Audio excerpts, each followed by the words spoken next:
In your everyday existence, you are confronted with the transfers of your wealth. You continuously, unknowingly, and unnecessarily give or transfer money away. Not only do you give this money away, but you also lose the ability to earn money on that money once it's transferred. This compounds your loss. To eliminate or reduce these transfers, you must first learn to recognize them, then understand how directly or indirectly they cost you money. You may have to confront conventional financial wisdom. Remember, the ones giving you these financial programs tend to profit from them the most.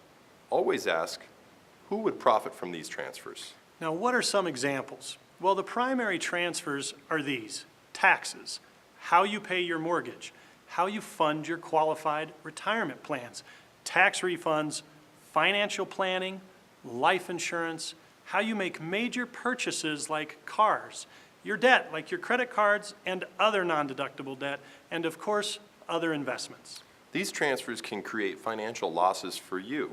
On the surface, the transfers seem pretty basic. It is not until you think a layer deeper that you find that these transfers may cause unintended consequences for you in the future. Lost opportunity cost is very important and plays a huge role in this. If you spend a dollar, not only do you lose that dollar, but also the ability to earn money from that dollar. To give you an example of lost opportunity cost, let's use the cost of paying cash for a car. Okay, the first lesson you must learn and remember is the mathematical rule of 72. Remember, it works like this. If you can get a 10% rate of return, your money will double every 7.2 years. If you can get a 7.2% rate of return, your money will double every 10 years. So let's take a look at that car. Let's also assume you're 25 years old and you paid $20,000 for this fine ride in cash. Thanks, Grandma. Yeah. And if we use the rule of 72, that $20,000 would double its value every 7.2 years if it earned a constant 10% rate of return. And let's see how those values grow. So Kelly, at age 68, that $20,000 would have grown to $1,280,000. If it had earned a 7.2% return and therefore doubled every 10 years, then at age 85, you'd have the same $1,280,000. Not too bad.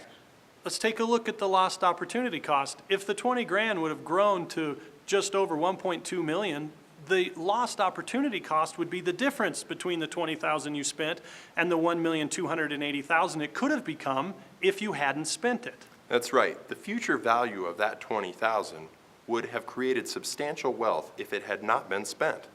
Therefore, the lost opportunity cost on the cost of this car is $1,260,000. Now that's one sweet ride. Yeah.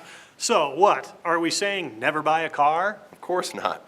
But you must understand that any purchase or transfer of your money through taxes, interest rates, fees, etc. creates lost opportunity costs. Would it not be a wise decision to eliminate or reduce as many of those transfers as you could? In reducing these transfers, you can truly watch your wealth grow. You can keep more of the money that you were unknowingly and unnecessarily giving away. What if there is a way to have bought the car and at the same time not lost the $1,260,000 in lost opportunity costs? I mean, would you at least be curious? You can do that. We can show you how. So keep watching. We call this financial caffeine. Make sure to watch the Who We Are video. This will start to make sense. I'm Jeff. And I'm Kelly. And we're your financial heroes.